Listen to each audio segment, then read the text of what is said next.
incentives and other income-based programs within a historic district area. So that one's me. When we start thinking about historic districts and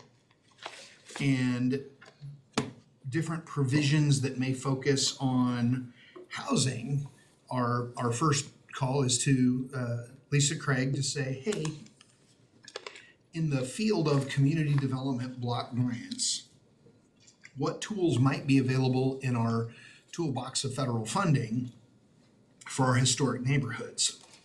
And we have a handful of programs, income qualified, that aren't necessarily limited to our historic neighborhoods, but could be available to anyone. And in some of our historic districts, Lisa was thinking that, just depending on some of the home values, they may not qualify for some of the incentives available or the assistance available.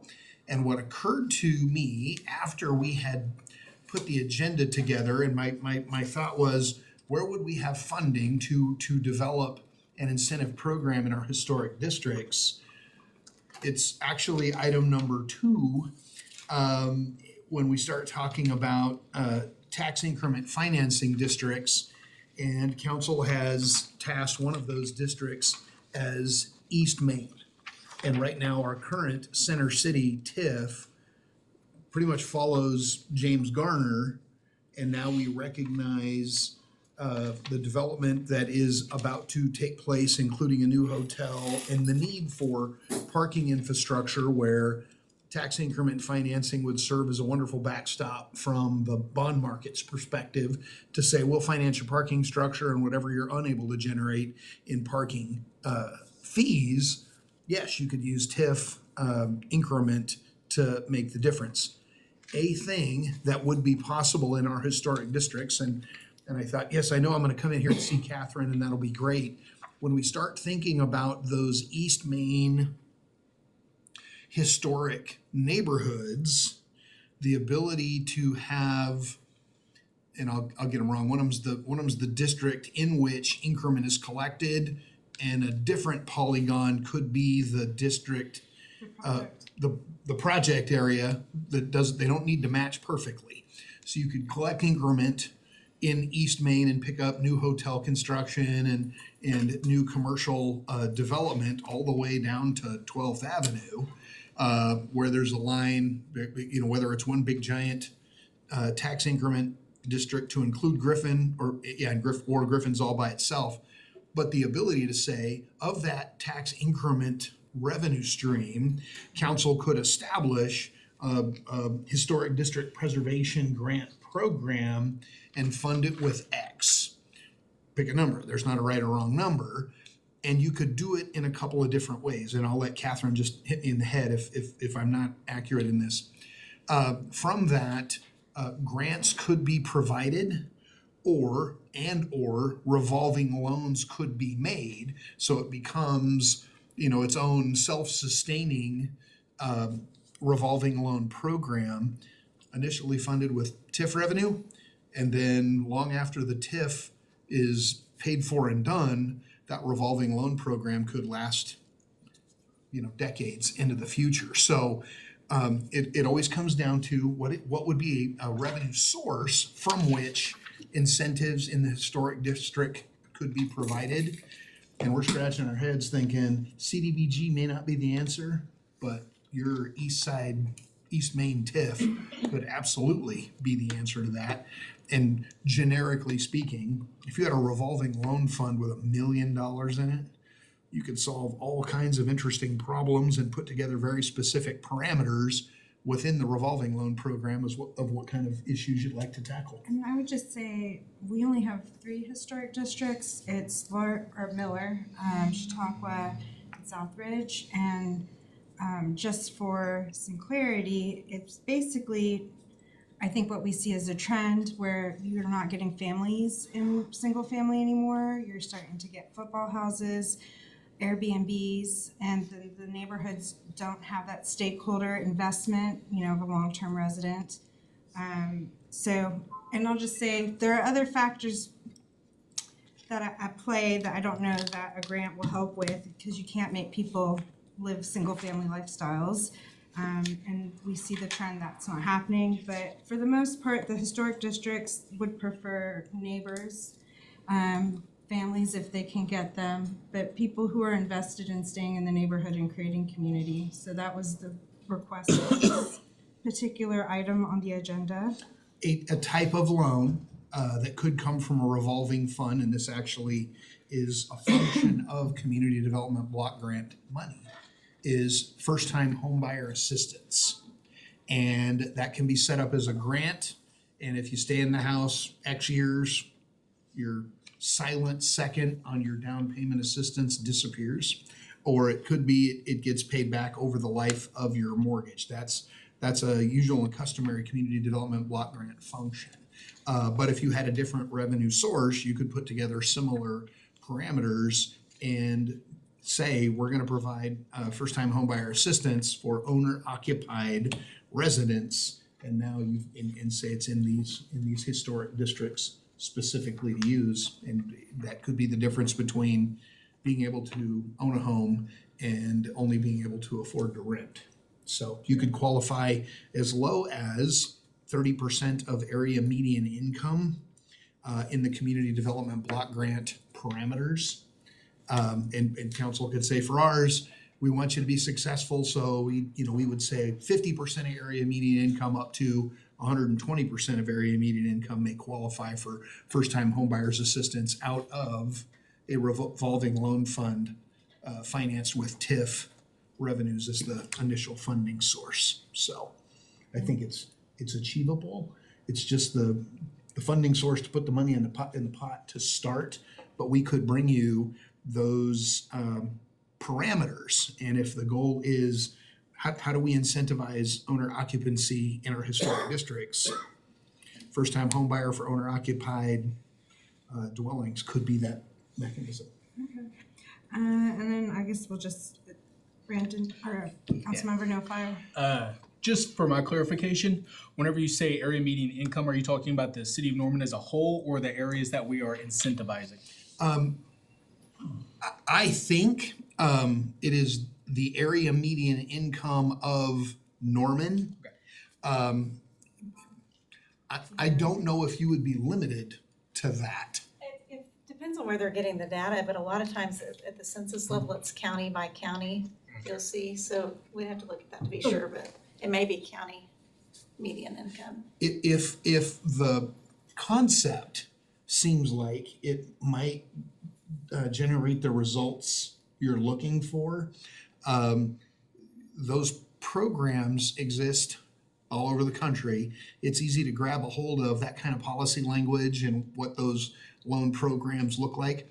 There are different communities that they'll take all of their community development block grant money and they'll say, all we do with our annual CDBG allocation for us, let's say it's $900,000 a year. The only thing they do with it is first-time homebuyer assistance. And they'll make 9 silent seconds or 10 silent seconds, and you'll get 9 or 10 new homeowners a year in those tracts that meet the criteria. You probably have a little more flexibility with a TIF bucket of money as opposed to the federal bucket of money. You got to follow HUD guidelines under that scenario. And in those HUD guidelines, it does give you the flexibility to say they're going to be loans and it'll revolve, or it's going to be a grant and you're just going to move, your annual entitlement that way. I would also say we will see money back on Crimson Flats Correct. eventually, and there could be a stream of revenue for affordable housing in historic districts. And not all historic district houses are well maintained, so there will be some that will need help. And council did not limit yourself in the Crimson Flat investment with those ARPA dollars. When those dollars come back, you've got a lot of latitude. Your specific instructions were to further invest in affordable housing. And that can look like a whole bunch of different things too. So it doesn't have a lot of strings on it when it comes back to us and that loan gets repaid from Crimson Flats. it's not agenda, so I'll go into it, but we can come back around to that too. Happy to. Councilmember Bruce and then Councilmember Dixon. Sorry, I'm kind of a relatively layman in this area, but so when I think about incentivizing, helping people buy homes, I think about the market. I'm thinking about, okay, those, the homes sit a lot, is there demand? If there's demand, that's great, no matter who buys it. But, and then I'm thinking, well, if I'm a homeowner or I own rental property, I'm thinking, great, pass this baby, pass it. So I just increased my value of my house by whatever amount. In the aggregate. Potentially so. In the aggregate.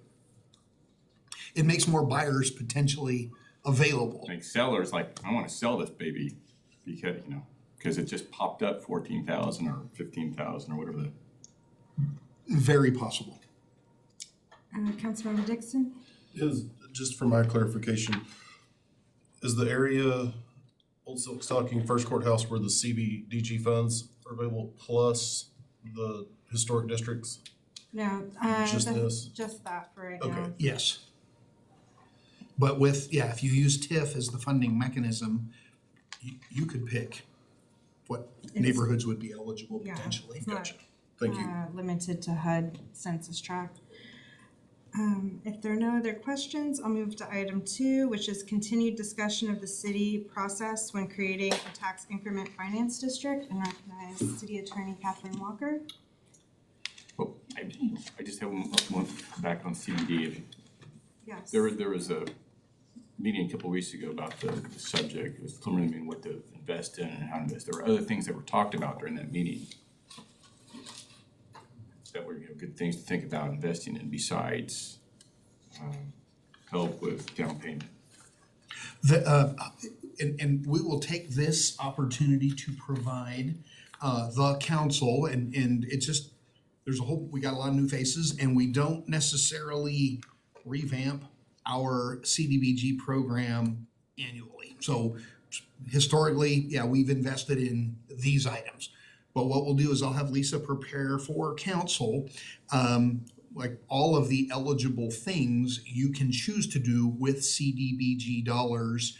And like I said, we're an entitlement agency, meaning we pretty much get this $900,000 a year. There's a couple of other interesting tools in mechanisms within community development block grant. There's a thing called a Section 108 loan. And if council said we need $5 million to do a thing, you can pledge future CDBG entitlement money to pay back a loan. Basically, you're borrowing your own future entitlements if you needed a big chunk of money to do a big thing up front. And I think maybe what we'll do is grab a study session where the subject is CDBG education and have Lisa talk us through all of those possibilities, because the need changes over time and you aren't necessarily stuck just doing it the old-fashioned way. We don't have strings attached to prior investments. Typically, Lisa and her crew, working with the Housing Authority and the CHOTO, and that's a whole subsection, they do like 3 or 4 houses a year and put those in the inventory. And that's how those dollars have been invested in years past. But you absolutely have flexibility to go a different direction. And I would say on the Section 108 one, great to have education around that. And then maybe if she could include a map of where our economic opportunity zones are. Oh, yeah. So, We will agendize that for a study session near you. all right. Okay, this is just continuing a discussion from last month. We were kind of talking through the process to create a TIF district and then some of the criticisms we hear out in the community where that statutory process maybe isn't meeting some of the desires of the community. Some of those criticisms include the lack of required citizen input early in the process. We have the statutory review committee, of course, that meets and reviews a project plan, but that is a committee set by statute and includes taxing jurisdictions primarily, so it's not necessarily citizen input. It's more stakeholder from a taxing jurisdiction standpoint input. And we have these upcoming TIFs that we've talked about, Griffin, East Downtown, where we may have more direct local impact to businesses and residents. And so we talked about how, there might be a good opportunity there to get more citizen input early on. We had a citizen TIF committee with the UNP TIF that was adopted in 2006. We talked about this a little bit last time. That was completely vacant land, so stakeholder was a little bit different for that, but they did have a number of representatives there. And that committee actually grew the ask from the OU Foundation to $54 million and started dreaming more about, Legacy Park and a lifestyle center and bigger things beyond infrastructure. We don't have currently a set procedure or uniform way to receive proposals, to evaluate proposals. So far we've only had 4 TIFs, Campus Corner, UNP, one I'll say, Center City, and now the Arena TIF. And so each one has been just addressed based on the uniqueness of the project. But we don't have an application or anything where people can come to us and request these. And so there's opportunity there, I think, to put in some process that kind of helps ensure that everything's evaluated in a more uniform manner. And then we've heard criticism, especially recently, about whether or not we can have an election. I had a slide prepared on this, but I've learned that Tuesday, your topic of discussion at the study session will be this very thing and other things related to that ordinance. So Rick and I talked through it, and he's going to cover that on Tuesday for you in a little more detail. Yeah, just need a little more insight on that citizen TIF committee. Is that the statutory committee? Okay. No, that was when this proposal came to the city in 2005. That was the decision of the council at that time to go ahead and get a citizen committee to look at the proposal. The original proposal was for some infrastructure money, primarily for 24th and Robinson and the improvements at the intersection there. If you'll remember way back when, I don't think we had all the turn lanes and things. It was a much smaller intersection, knowing there was going to be a lot of traffic generated by the development, or at least hoping there would be. They had asked for some infrastructure money for that and for some other things. But then the committee looked at it and dreamt a little bit bigger, and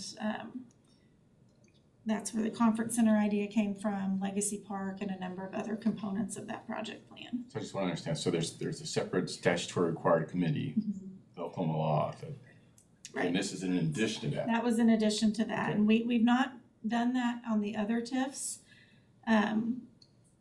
With the Center City TIF, we did not have a citizen committee for the TIF district itself, but we did have a large committee working on the Center City form-based code and identifying that infrastructure was going to be an issue. And so that TIF ended up being all infrastructure, but that it was just something that council did for that particular TIF. And the process that you're inquiring about, Councilmember Bruce, is called the Local Development Act. That creates the statutory review committee. It's a whole separate process.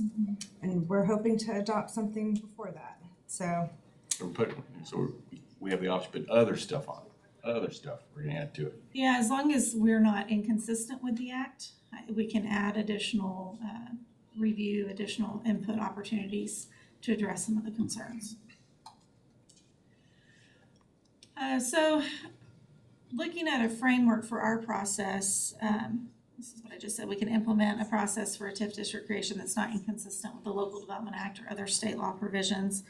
What could this look like? A uniform application and review process, steps for stakeholder input and recommendations. We can use our existing committees. We have the Economic Development Advisory Board that already exists and requires specialized experience to look at these things and make recommendations. And we can include certain requirements to ensure the city's goals are met. Just because something legally qualifies for a TIF doesn't mean it's necessarily right for the community. And so you guys can set out your goals and things that you want to be met by these projects. I handed out last time, and if you don't have it, I have some with me. Fort Worth and Olathe, Kansas had some good policies that kind of a good place to start. And they basically, their statutes are both different from ours a little bit, but they basically add some additional processes on top of the statutory process, and really they have good information about what kind of analysis is required that we might want to consider here. In Fort Worth, they have of course, the large city has a whole economic development department. And when they get an application in to create a TIF district, they require an economic and risk analysis at the outset. And that includes examination of general fund impacts, which of course is important to us. And they set out a number of things as their things to consider for public purpose that you might be interested in. And that's really where they've taken the opportunity to identify some of their priorities. They have a number of criteria for TIF project requests. They want to make sure that the developer or the proposer has the financial capability to complete the project. It's very common to require a pro forma before you provide any incentives to make sure that they've got the cash to actually complete the project.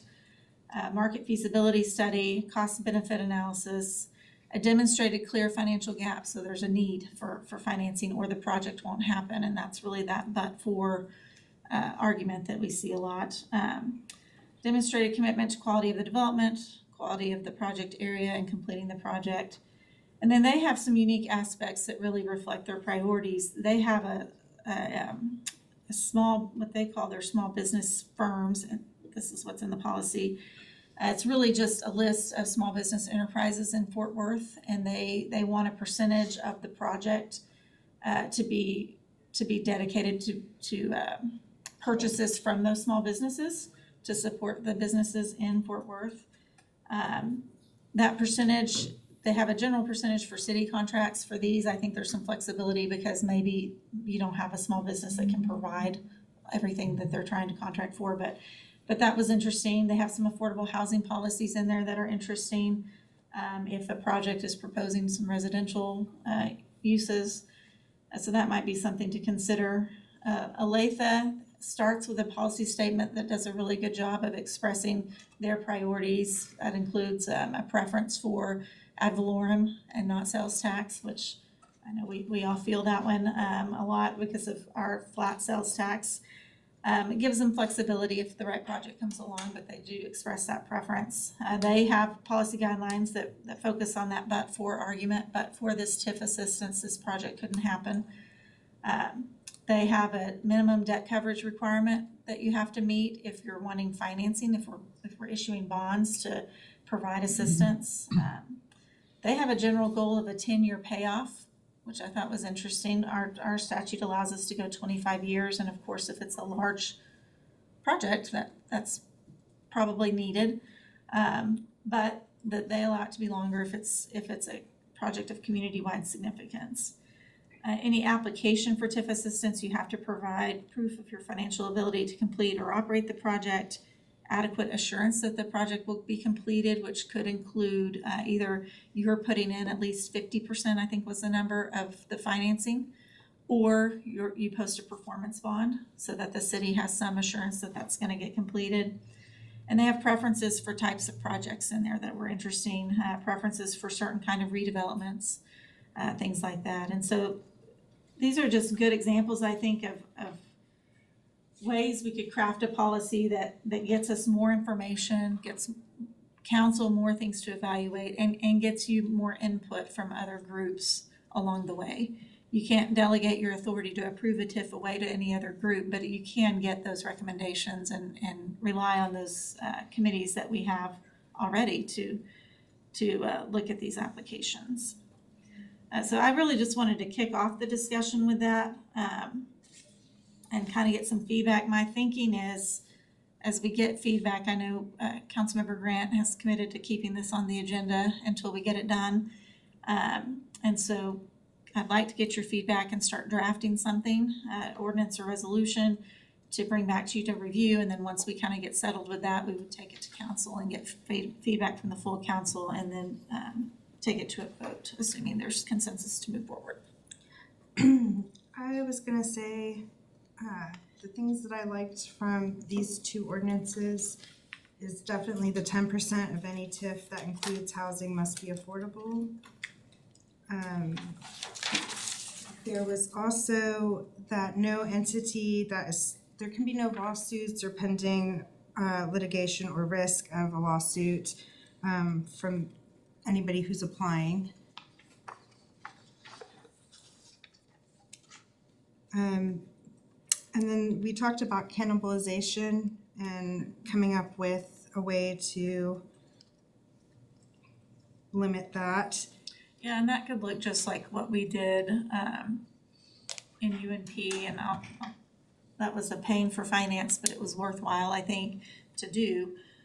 That split in sales tax increment was 60% to the project cost and 40% to the city's general fund. That was reduced for any store that moved from outside of UNP, but in Norman, and into UNP. And so we would take the last 12 months of their sales tax revenue at their prior location and deduct that from the sales tax that they generated in UNP and return that to the general fund. And so when you looked at the end of that TIF, the actual sales tax split ended up being more like 50-50 because of those adjustments. We also had an average annualized growth rate that was applied, so if we weren't meeting our average annual sales tax growth, that's a little harder when your sales tax is flat. But if we weren't meeting that, it could be further reduced. And so we added those protections in to address cannibalization. And council could, when you think about that cannibalization, you could link it to the vacancy created if a business moves from outside the TIF area inside the TIF area, that gets deducted from the gross, and then you take the net through that distribution formula and recognize that needs to happen until the vacancy they created is backfilled by another new business. And then you could adjust that I'm glad potentially. you said that, because we did that where it really got hairy, and we decided we're just gonna do it for one backfill, because you had some where it would be backfilled and then that would leave and then another one could come in, and it could go on and on, and it became very complicated for Anthony's group. So we would do that, take that adjustment based on what their sales tax were in the prior year at the old location. That could be reduced if something moved in. So when Target moved, we captured that 12 months of sales tax until Hobby Lobby and Mardel's filled that space. And so that offset was reduced by whatever was generated there. So could use some refinement, I think, but something to consider for sure to address that issue. And then we were also talking about quality jobs as outlined by the state definition. Yes, so, and this is something we had in UNP. If, it's all gonna depend on what kind of projects you have, but if you have a project proposed that's more job-related, bringing higher paying quality jobs to Norman, and you think you might want to set up a system where you could incentivize those jobs and that creation of jobs, we would impose, typically in a development agreement, we would include some quality jobs sort of markers. So if you pay this salary plus benefits for a full-time employee, you might be entitled to this level of incentive.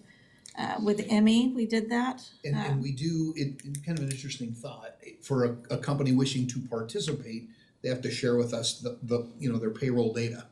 And it's an exercise, but historically, if they're bringing in those high-paying jobs, they'll use the incentive to pay, payroll taxes or workers' comp costs on the actual, it goes to the employer who created the jobs, not necessarily the developer who took the project through the TIF exercise. Emmy was unique because the NEDC had purchased the land that Emmy located on at very below market rate from the OU Foundation, and they passed that savings on to Emmy. So as Emmy generated the jobs, instead of giving Emmy another incentive because they'd already gotten it in the land cost, they assigned that incentive to NEDC to kind of pay them back for selling that land at cost. And so that was a little unique, but yeah, I did the calculations, and it was a good 3 or 4 full day effort as they grew and grew to try and figure out what it was, and a complicated spreadsheet. But at the end of the day, we were able to figure that up and bring it to council and get that approved. And they ended up exceeding expectations in terms of numbers of employees. And then I would say for like policies that, what was that slide that had the other policies that they, wasn't, yes. Well, council priorities, I guess you would put it. So I am also thinking about gentrification and making sure that we have aging in place as a part of like what our preference would be. And then relocating displaced residents as whatever development comes online and things get redeveloped. I'm just thinking about a particular apartment complex that came down so that a very large tower could come back. So, you know, we're already thinking about creating affordable housing with any new tip proposal that has housing as a part of it. Relocation assistance component to it. Well, yeah, if they can have folks that can move into the affordable housing because they were displaced. Like give them a priority. I'm not quite done yet, but I'll get you. And then I think we talked about, was it small biz? Or was it fee for biz assistance, refund for unneeded? What was, we were talking about, they get their money back? Oh, I think that was the application fee. Okay, We're yes. talking about- So Councilmember Grant and I talked yesterday about, you know, when we get an application, what would be an appropriate fee to cover this like an economic and risk analysis and those kind of efforts. Is it a percentage of the overall project cost? That probably makes more sense because the larger the project cost, the more the analysis is probably going to cost. But then if it ended up costing less than that, that could be refunded to the applicant. So that we're not trying to make money from it, we're just trying to cover cost. And then we talked about a supermajority vote. Yeah, I've looked at that, and I think that could be done. I think, let's see, I just stumbled upon a case today that was from 1966, and it was a Norman case. Funny enough. So in that case, we had an ordinance that required a 3/4 vote of the council to pass a zoning ordinance if planning commission failed to recommend it. But our charter said, at that time, we didn't have as many council members, I guess it said we only needed 4 votes to pass. And so that conflicted with the charter. So I pulled up our charter, which has been amended and requires 5 votes to pass anything. It does allow for zoning applications, because you all, that might be a supermajority in those cases, depending on the number of protests. It does allow council to adopt ordinances that require a supermajority for zoning applications, but it doesn't allow it for anything else. So I think that might be an area where it would be a charter amendment, just to make sure we're not conflicting with the charter by adopting an ordinance that requires more than 5 votes. So if we're planning some charter votes in June, this could be one of them. That could be one of them, yeah. Okay. And that could be, you know, a supermajority if sales tax increments, you know, dedicated to the project, or for all projects, or for certain. Yeah, set a dollar if it's over Yeah, I mean, there's 10 possibilities million there. or pick a number. We just need to make sure we have that authorization in the charter so we can avoid a challenge. When would we need to get that language together for a June vote? March for first and second reading. Wow. Yeah, it's a faster. Couple weeks, so. Could we give direction fast enough for that? Or could we wait? I guess we could do it in November too, Yeah, or August. or August, yeah. Do we have other votes lined up for August? Not, I I don't think so. I'm not aware of anything else going in August. I think it is a runoff for Steve. state, yeah, so we'll have to provide 75 days notice instead of 60 days notice. But that also means we get to share the cost of polling stations. We just prepare Yeah. our ballots. So that's a very cost-effective That helps, for sure. election to hit. Okay, well, if we can give direction fast enough, it'd be great to put it on June or aim for August or November. The opportunities. All right, I think we also talked about how the stakeholder committee could be formed, and then the process where they would have an idea of, well, I guess they would need some education for those who don't really understand how ad valorem versus sales tax works. And then to understand the taxing jurisdictions and what they're giving up.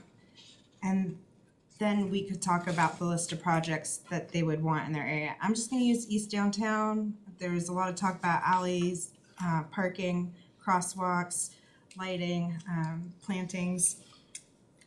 So, you know, I imagine Public Works and maybe utilities would put together, this is kind of like what that will cost, and this is what your TIF could generate. Yeah, and that stakeholder group I think will be really important in the TIFs that the city's proposing. Because we kind of know what we need, but we want to know what the neighborhood thinks they need too. But certainly they have a place in evaluating proposed projects from other people as well. And in East Downtown, the neighborhoods east of Porter.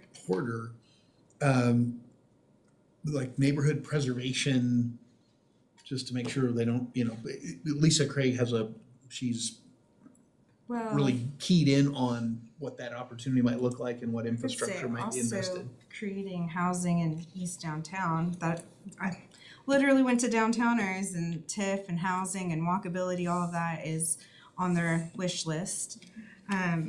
So, you know, if we're doing one over there and that's what they really want, you know, that's gonna come out in the requests.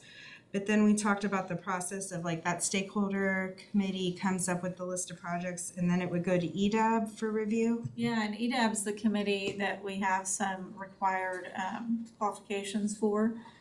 They don't meet that often because we don't have a lot for them to do. They did a lot early on, and then they kind of meet as needed now. But that's something I think that's an existing committee that could be used to really hone in on the economic piece.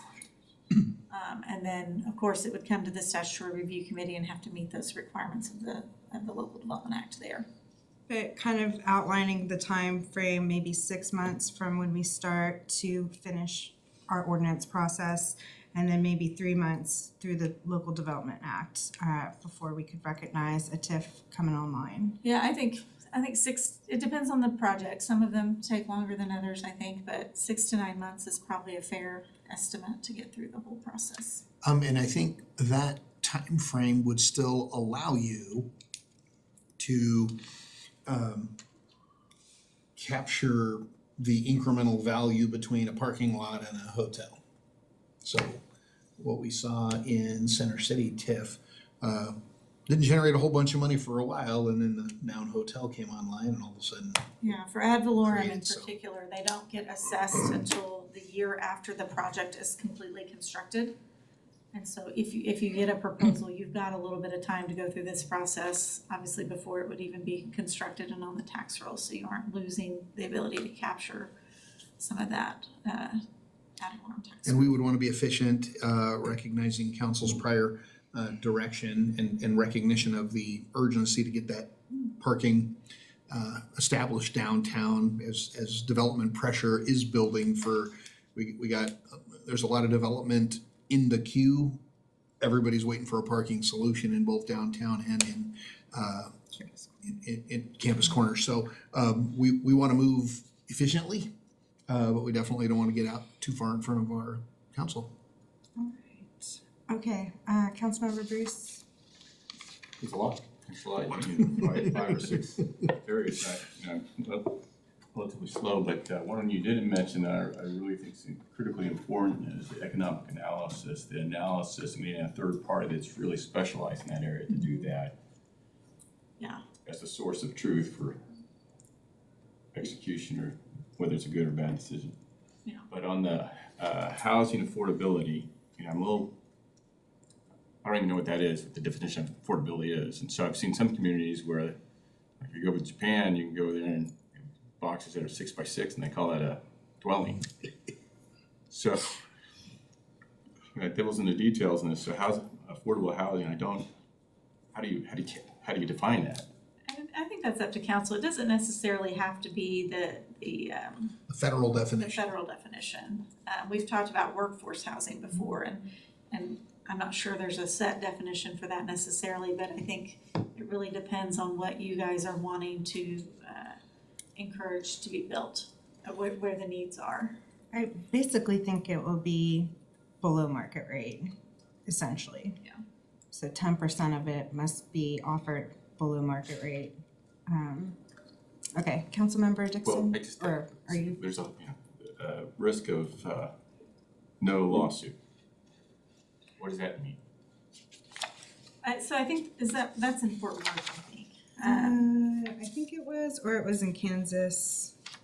Yeah, I'm assuming that Someone means- identifies the city, right?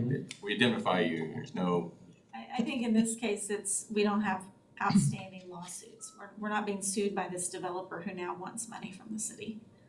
so they identify it. Not indemnify us, they just aren't currently in a lawsuit with us. Oh, okay. We're threatening The to sue us. indemnification would come through development agreements, but I think just at the outset, they can't have a pending lawsuit against the city. Kind of want to so you can get that, and then the jobs, something about jobs, good paying jobs and how to do that, the nuance and finesse. And then supermajority, looking at one area, but there's multiple areas where we've had definitions come in. So I just want to, we got to be very cautious that we don't handcuff ourselves for future TIFs, but also very cautious that we're fully aware that we're competing against other municipalities. If I'm a developer, I'm going where I can do business gracefully and not real worry, look at all the milestones I've got to do, all the additional milestones. So we got to be cautious. We don't want to drive a developer someplace else.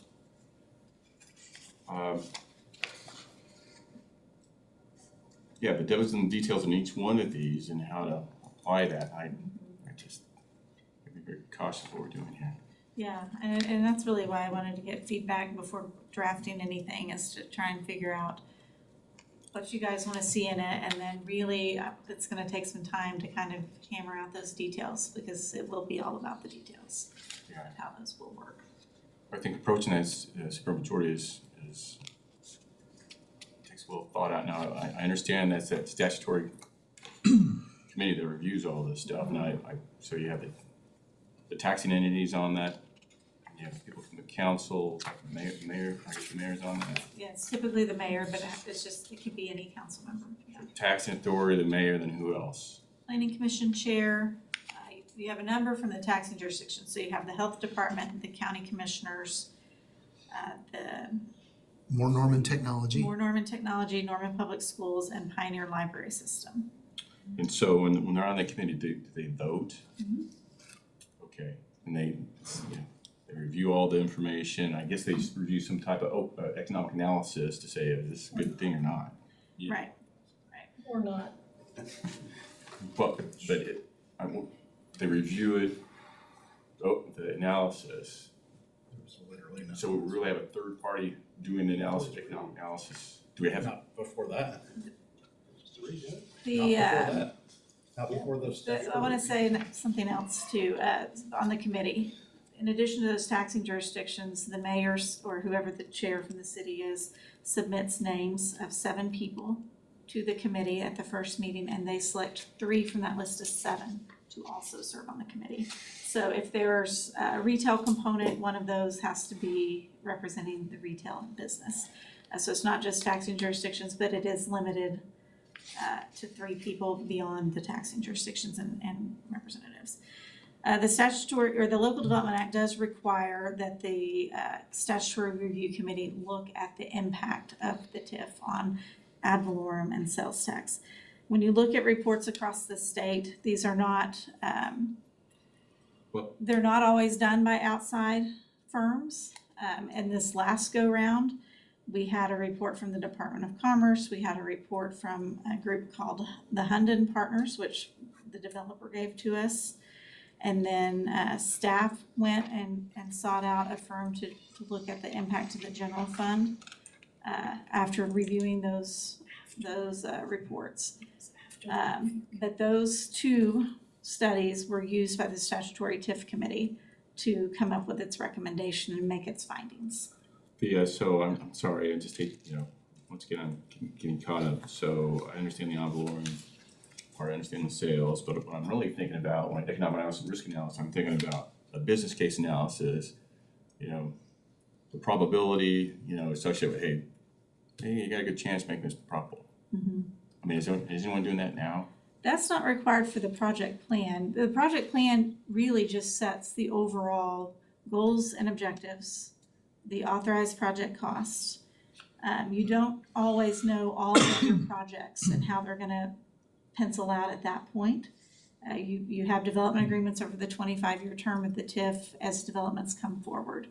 In the case of the arena, we had one project and everyone wanted to know what's the deal gonna be, and so we had a development agreement come along with the project plan that kind of set out all those obligations, and through that process, they had to produce their feasibility study, Department of Commerce analysis, and things like that to help us understand if there were going to be sufficient revenues, not just TIF, but other revenues to be able to finance and complete that project.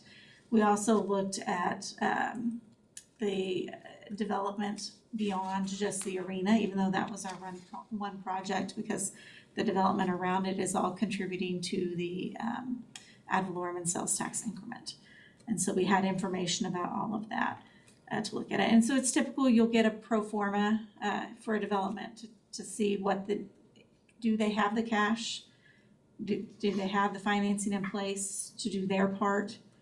And can they really complete this project and then operate it? And each project that looks a little different, but that I think is important to have. And I think it was Olathe that actually required that if they aren't financing 50% of the project themselves, they had to post a performance bond, which would give the city assurance that it would get performed. I've never seen a performance bond for that kind of project, but assuming that's achievable, that might be something to look at, just to give you assurance that it's going to be completed. So if I'm on this committee that's statutory based, so mandated parties, and there's some option to have other parties that are on there based upon the mayor's discretion. I'm looking, okay, I understand the ad valorem, I understand the sales, I understand the responsible determination, that contract's responsible. Many different things go in responsible determination. And I'm thinking, okay, what's the probability of success? I want some financial guy to sit down and do some type of economic report. And all my assumptions going with that, and then I can vote. Then I can vote as one of that. And so I guess there's So, 7 council members, people. that space that you just identified, the council brought in the Center for Economic Development Law to serve in that third-party role that represented the city council in that exercise to determine the feasibility, viability, that what is being proposed is likely and would generate the revenue necessary to accomplish the tasks at hand. Would it generate enough sales tax revenue, property tax revenue to cover the debt service on the arena and the parking structure? Well, I think I'd want someone who's really, really an expert in this across the nation. Okay, who's the top 5 in that category, and hire one of those guys. I mean, that would be me. I mean, I want to buy down as much risk. So if I have to spend $100,000 to do that, to understand and be confident what I'm getting, that's what I do. Yeah, But and we had another outside consultant, Kathy O'Connor, doing some of that work as well. And then we asked the firm to go hire HBS to do a study that looked beyond just the TIF, but looked at the sales tax impacts for the city as a whole. And so we had layers of analysis there to try and just make sure council, at the end of the day, that was to make sure council had the information they needed. I'm just trying to find process things here that I don't understand process problem. So this group votes, but let's say there's a zoning issue associated with this. What happens then if there's zoning changes? Planning Commission, Greenbelt, all that stuff. It has to go to Planning Commission anyway, so once the Statutory Review Committee makes its recommendation, we take that to planning commission. Planning commission has to make sure that it's in conformance with the zoning and the land use plan. If it's not already in conformance with it, you'll see typically a companion item where the planning commission is considering a zone change or a land use plan change, so that all of that is ensured to be consistent. So planning, greenbelt, It wouldn't go to Greenbelt, we don't, but I think we actually did away with Greenbelt maybe, but Yeah, it's on the Parks Board. Parks Board, yeah, that's what I was park thinking. board. It's a test of my memory. Yeah, cause, you know, especially if a plat is gonna be required. Right, yeah, then it goes through our normal process as far as plating and zoning goes. So I just, once again, I'm trying to fill in my void. So all these past TIFs, when it's gone through all the statutory stuff and it's gone through the zoning, if there was zoning stuff, is it majority? Or is it, okay, It's majority unless unless the statutory TIF committee has recommended something differently, not recommended denial, but recommended approval with conditions, and if council overrules that, then it requires supermajority. Which is 6. so, let me understand this. So if it's coming from the committee associated with the statutory review committee, it's coming from that committee, and it's unanimous. Simple majority. Simple Okay, if majority it's by not council. unanimous, It doesn't have to be unanimous. If they vote, just we accept it as is, council can vote with 5 votes to either go or not go. They can approve or deny with 5 votes. so that's majority? It's You just put- majority. So majority. Mhm. So it's not unanimous, so, okay. I think I got it. So if it's coming out of statutory review committee, if it's unanimous, still comes to us, and we still vote, it's a majority, but, doesn't require it, right? Doesn't require unanimous, No, just majority. just majority. Okay, and then, so, let's say you had statutory review and you're doing a zoning change, how many people vote on that to get all together? Are we talking 20? A lot. Yeah, 9 on planning commission have to vote on it, even if there's not a zoning change. Then you have the 10, I think 10 on the statutory review committee. Yep, 7 plus 3. Am I counting that right? I think so. Let's see. And then 9 on council. And you have, when it gets to council, you have 2 public hearings before council can vote. So to get a TIF through it, it's 93 votes are taken to get to whatever the resolution. It's a process, yeah. Okay, all right. I didn't know that. Yeah, Councilmember No Fire. Well, it was actually. Dixon had one too. Yeah, Councilmember Dixon. Thank you. I was just gonna say, I like the economic and risk analysis for the general fund impacts. Just want to kind of be clear on if there's an application fee, that would go for the city saying, hey, thank you for your application fee. We're going to use that money. We're going to select a firm to do market feasibility study, cost benefit analysis, that kind of stuff. It could include that. We could ask for those things, I think, from the applicant, but we really want to do that economic and risk analysis independently. Right. Yeah. That would be kind of my preference if there's a fee, That it's like included. we take it and then we hire third party instead of them saying, here's my homework, it's already been graded. But, Yeah. just, Yeah. I think that's super fair. And if everything's approved, they would be eligible for a rebate of that fee if Yeah. you had TIF revenue potentially out of the end of the project. Councilmember No Fire. Just starting off, I'd like to say, I'm actually really good with just starting off with the City of Fort Worth's policies and working in our actual amendments that we've been talking about here, such as what you're saying with the application fee.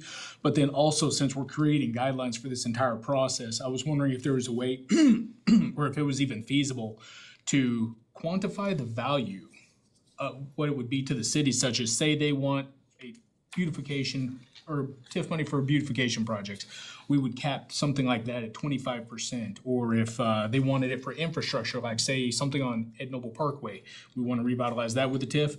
They want to redo the parking lots, maybe the HVAC or something, but we would still cap that at 50% TIFs.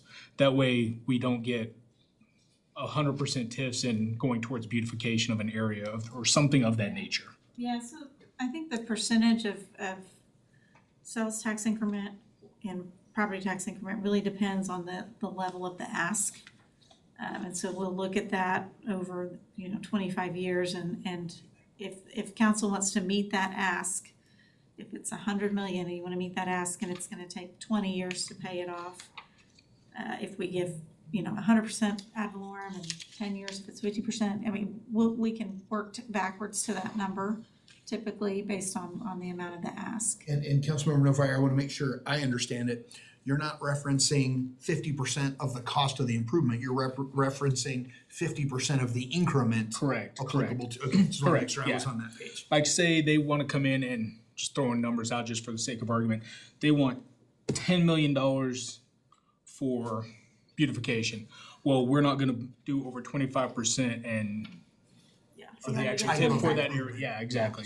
Yeah. That's what I was. And we do have, over the history of the TIFs that have been approved in Norman, we understand the categories of those infrastructure projects. So we could give you a list of here's all the things that TIF revenue has been spent on in all the TIFs in Norman since day one. And probably need another conversation, but Councilmember Grant has allowed us to put this on oversight until council's warm and fuzzy. But yeah, we can do that homework assignment and bring you that back, and that may help council say, yeah, here's what we're comfortable in investing in. That would be excellent. And I would just say, go ahead and check out in Fort Worth's, it's number 5, participating taxing entities. It's under A, city participation, and it's number 2, page 5 of 9. It says the city may elect to contribute less than 80% of incremental real property taxes to the district. In no event will the city contribute any incremental sales tax to the TIF district. Any city council approved tax abatement or similar withholding from participation in the TIF district that arises from either city council approval of support for a specific project or property, or alternatively from the authorized award of other benefits relating to the property's ad valorem real property taxes, parentheses such as property tax abatements or appraised value freezes for historic renovations, will be consented to by the city council without further requirement of authorization. So that might encompass some of what you're. Yeah, and you see that a lot in Oklahoma City, where if within a TIF, and they have a lot of TIFs, within a TIF, if a particular project comes forward, they're only entitled to the increment that's generated from their project. They don't benefit from all the other projects. They just get back what they generate. And often on a pay-as-you-go basis, so, and which is the ultimate protection for the city. You don't get anything until you've produced it. Okay. And so that's a good approach too, and saves costs. I mean, if we're financing things, the cost is just getting driven up. So pay-as-you-go is a good protection and a good way to spend those dollars. And then I was gonna add, because I was searching for that language about not getting sued or threatening to be sued. Still can't find it. But section 7 in Olathe, Kansas, design criteria, I really like. All TIF projects will include strict architectural, site, and landscape design requirements, as well as the redevelopment plan and agreement. Development review process and zoning ordinances will establish land use controls, allowed uses and materials, traffic improvements, environmental preservation areas, and other design criteria to ensure the development will achieve the highest development standards possible. And to Councilmember Grant's point, the ability to, and this is where Catherine is extra especially skilled. For example, like the architectural requirements council would entitle on Griffin may be really, really different than architectural requirements council would require in a campus corner TIF, for example. So to say that, if that language shows up in your policy, that, yeah, it will be project specific, because it could be neighborhood specific, and you may want a whole bunch of shiny glass in one, but you may want no shiny glass at all in the other, so. Yeah, I mean, the policy could say, you know, each project plan shall identify applicable architectural design standards. And then you get to then approve it or that not. forces us to, when we look at a project plan, to really think about that particular area and what's going to And I work would for say, that. for everybody following along, it's page 7 of 9, and then this last paragraph is the one that I really like to hone in on. The compatibility of the TIF project with land use and development plans of the city and the availability of existing infrastructure, facilities, and essential public services will be a consideration. The project must be environmentally acceptable to the location intended as well as the surrounding area through utilization of sustainability practices, tree preservation, and green infrastructure design. Preference will be given to businesses that do their own pre-treatment or do not require extensive environmental controls. The proposed use must be clean, non-polluting, and consistent with all policies, ordinance, and codes. Based upon future growth, the applicant must be willing to provide a traffic study on any projected traffic impact increase on the city. So I like that as a control. Yes, Mayor Holman? On the Center City TIF, it's all property tax. And it's not for any specific project, or it's not for any single project, it's just for infrastructure in the center city area to support increased density. Yeah, and that one's interesting because with that, we adopted the Johnson and Associates study, which identifies all of that infrastructure. So there's assistance in development financing contemplated by that project plan, but it's to construct the infrastructure. Right. So it's limited in type of project and identification of the project, but. And like the noun did not ask for TIF assistance. We did a stormwater project on University with TIF funds, I think. But the noun did not request TIF assistance to do the project. But yeah, is a contributor to it, to the TIF area. But that being property tax, so not sales tax, so doesn't impact the city's general fund in any way. And I could say probably having a TIF in that area doesn't devalue property somewhere else in Norman, whereas a sales tax TIF could have the cannibalization. I don't think there's cannibalization with property tax TIFs, is what I'm getting at. Yeah, and I mean, with the demand we know we have on the housing side, I agree. I think that as far as housing goes, that's pretty unlikely. So it could probably be set up to where it's, so like the risk analysis, economic and risk analysis, impact or general fund impact. But if we were doing a TIF that was like Center City, that was not gonna have any impact, negative impact on the general fund, that could be different perhaps, where maybe we require a supermajority for a TIF that is sales tax based or has sales tax that could impact the general fund. That requires a supermajority, or a TIF like Center City could just require a simple majority. And that one was unanimously approved. Right. Nobody protested it, and there was no. Yeah. It was widely supported, and so I was just wondering. And then Campus Corner, what was the increment on that one? Because that was before me. So. It was before my time too. It included ad valorem and sales tax.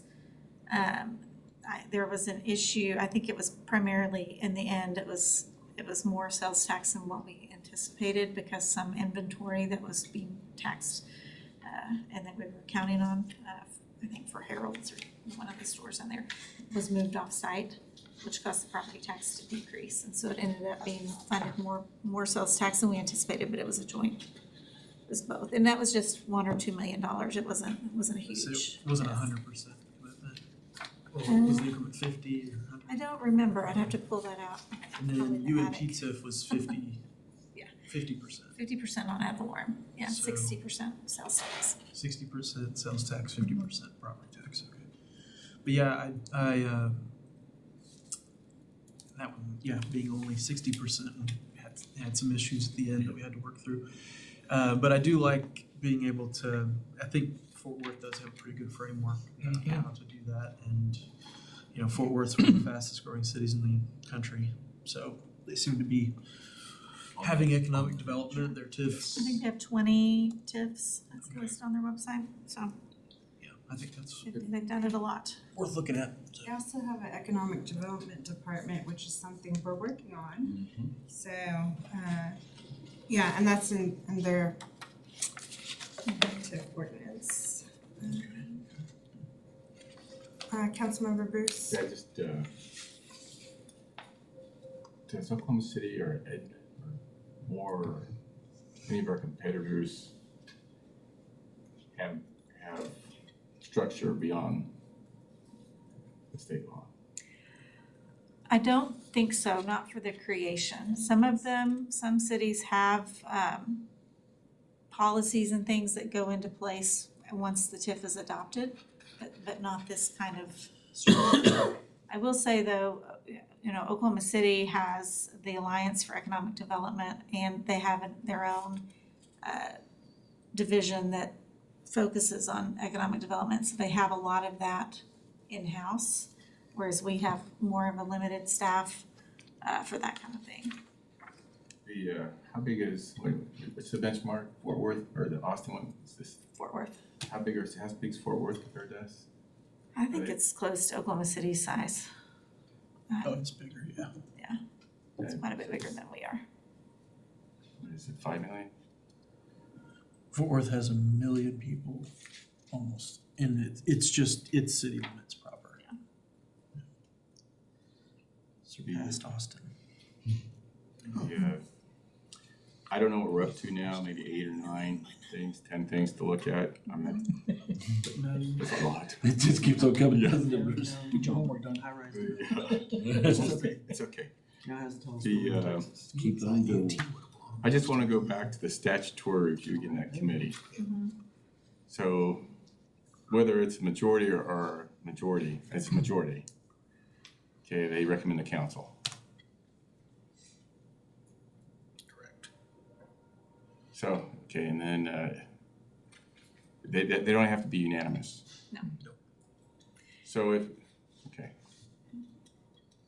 I'm trying to think of what our votes were over the years with the statutory review committee, and I think generally it's been unanimous. I think with this last go round, we had one person abstain, interestingly. But generally they work pretty hard to get a good consensus. I'd like to explore that area a little bit, if I can throw that on the table to explore how to leverage that and for additional work, if additional work's required. Does that make sense? Yeah, my only fear there is we have to be consistent with the Local Development Act, and that sets out pretty specifically what they have to do and the findings they have to make. Now, we can definitely do more in terms of the information that gets provided. They don't always ask for a lot of detailed analysis, and maybe that's where at the front end we're doing more independent analysis instead of just relying on what is given to us to take that to them. But I want to make sure we don't do something that's inconsistent with the statute with that committee, because it is pretty specific in the Local Development Act what they have to do. I'm saying the burden would go more external if they weren't consensus, the burden would increase. Does that make sense? Agreed. Yeah, I mean, if we had a fight among taxing jurisdictions, it'd be hard, I think it'd be really hard to get it passed by council. We haven't had that, but it could happen with more ad valorem based TIFs, you never know. Just one other question next meeting, did they review the parks and the planning commission, and do they review all that in their meeting? They meet before the planning commission. Yeah, they're kind of step one of all that Okay. review. Yeah, They don't have that information. Vote on it. I was just gonna say, if we are using Fort Worth too, I like section B of the says economic and risk analysis of proposed district, but it has these questions. It says, the analysis, assessment, and recommendation of all requested TIF districts will be based on the ability to address the following questions, including but not limited to. But they talk about supporting infill, protecting existing community assets such as historic buildings while supporting compatible new development. Some of the questions that are asked are, how will the TIF district contribute to revitalization of the zone and the surrounding area? What alternative economic development tools are available in lieu of a TIF district? Is the expected growth likely to be enough to accomplish the goals of the TIF district? Will the creation of a TIF district substantially impact efforts to reduce slum or blighted conditions? And that's under their code for Texas, but I'm sure we have that in our Oklahoma Local Development Act. And potentially, I don't know if it is, yeah, I would think, because like opportunity zones and enterprise zones are federal designations, and in order for a TIF to be considered, it's gotta fall into one of these zones. Yes, or be reinvestment area, and there's some historic areas it can go to. So, yeah, and that would be the same in Texas and in Oklahoma because of federal designations. But yeah, I like that set of questions. And I like the language that says not limited to, because I think in creating an ordinance, we're just trying to like have guardrails on whatever might come our way, whether it's us creating a TIF district or somebody coming to us and wanting to create one. And then, you know, we have a TIF district master plan we're also contemplating. So obviously this work should happen first before we even launch into that. And of course, should council establish such a policy document, it would be publicly available and outward facing, so that if the development community came forth and said, I would love some TIF assistance to check this box, this would be step one, and they would understand exactly what council's looking for before they come forward and ask potentially, so. Councilmember Bruce? So, you know, good point, spot on, applaud you for it. If I'm on the outside coming in, I'm coming with resources, I'm looking at all the rules and regulations, and so we gotta be careful here what we add on. So there's a lot of things in jeopardy in my mind. I'm thinking, you know, all the potential TIFs that are out here, because there's a lot in Norman. I feel like there's a lot. There's actually a map that shows where we can put TIF districts. So, you know, you gotta be careful and I feel like the outward face that you're giving to developers and people to have the ability, the financial ability to do something, really, you know, if it's Griffin or whether it's, you know, Ward 1 in the housing or you know, Ed Noble area, the, you know, mall area. Actually, the Ed Noble area is not in any of those zones. Yeah, but it probably needs to be because it's pretty over the years, right? The last 23, 25 years, I've seen it myself. I'm thinking, whoa. We'll So, have to lobby the state to include it. Yeah, it doesn't have one of those designations over it, so we couldn't put a TIF there if council desired. so we're gonna wait until it does. Or you could lobby the state to include it. Exactly, That's so. who would That's put my the- hobby. That's who would decide. And it does kind of feel like in those designations where many years ago, 20, 30 years ago, you can make an application and go argue and get your designation, and now it seems like they're done handing out the designations and they may give you a new one, but they may make you move it from somewhere else in town if you've got a better story or conditions have changed. But it doesn't seem like the ability to get that designation is as easy as it once was, and it may come with a trade.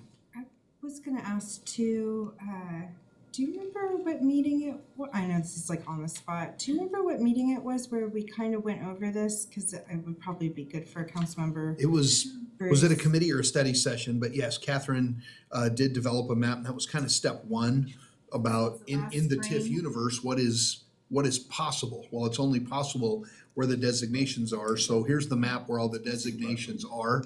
And yeah, there were areas where we thought surely a TIF could be beneficial there, and we had to pull it off the list. Designations, who makes those designations? The federal government. primarily. and In the then Department of Commerce. that entity. Yeah, So I can, those four criteria that you can do a TIF on, they're the federal government's the ones comes and say this area or this meets that condition. this is an enterprise zone, or this is, Opportunity zone. opportunity zone, That's under. So all the noise I've been hearing about the TIF, it really doesn't meet the definition associated with this arena, all that. I mean, there's a lot of noise out there and it doesn't meet the definition. I'm thinking, well, if that's the case, then the federal government made that decision. yeah, and that one is, I believe, a grandfathered in enterprise zone. So it was. From the military base It was days. from way back, yeah. And so that's, I think, part of the consternation there, but it's an enterprise zone, so it qualifies. But I can find that presentation, I think it was last April. It might be good to refresh everybody's memory, Yeah. because we mostly focused in on the east side, because it turns out there are a lot of zones over there. Mayor Holman? Yeah, I was really interested in a TIF that would include basically the northern boundary of the property line of the mall, and then go south and include all of Edna Parkway, and then go east and include all of West Lindsay Street to Berry, so like a big L. And we were told that none of that's in an enterprise zone, not even West Lindsay Street, so we couldn't do that. But for what you're talking about, it was like, well, the mall's 50 years old, Edna Parkway. We'd like to see some public amenities there that might help the businesses, and then same thing with West Lindsay. There's opportunity for residential development. There's several open lots that are behind some of those buildings. There's parking lots that could be developed. So yeah, that did get us thinking about that, and then we ran into that not being in an enterprise zone. Yeah. And Our then dreams were crushed. University North Park being grandfathered into one, and I think that's where some of that pushback came from about, well, it's a highly valuable piece of interstate frontage, one of the last pieces of undeveloped property along I-35 in the metro. And is it economically depressed, and does it need help developing? Counter argument to that was, yes, it could develop on its own, very likely, but maybe it would just be random, right? Or if we want to do a TIF, we can do a specific project. So I mean, that makes sense in that regard, but that's where a lot of the rub came, was it's like, well, Griffin Hospital has been institutional for 134 years and has never been developed, and is going to take a whole lot to work to even get the site ready. So that, we've heard pretty positive feedback about the idea of doing a TIF for that. But that's what generally we heard about that one was, does that area need help to develop and all that? So that's, yeah, I would love to have been able to explore that more for the mall and Edna Parkway and West Lindsay. But yeah, I would wonder when or if the federal government has added new enterprise zones in time in this metro area or Yeah, I'll make a request to Congressman Cole's office just to see if that's a conversation being had. And of course, we'll be headed back to DC in April, and definitely worth those conversations with your elected representatives back there. So Griffin is one, right? Where Yes. okay. Yeah, it actually is in that for this Department of Commerce, but then it under HUD map for Economic Opportunity Zone, which is separate from the Department of Commerce. It also, all of it is in that. Had the double whammy. Yeah, it's like north of Maine and south of Maine. That's good. Well, we appreciate the opportunity to have these conversations with you. We got great feedback. We'll be able to bring you a draft for your consideration at the next, well, I'll say next, but Catherine may say, it'll take me a little longer than that. But your consensus was greatly appreciated today, and we'll distribute that educational information.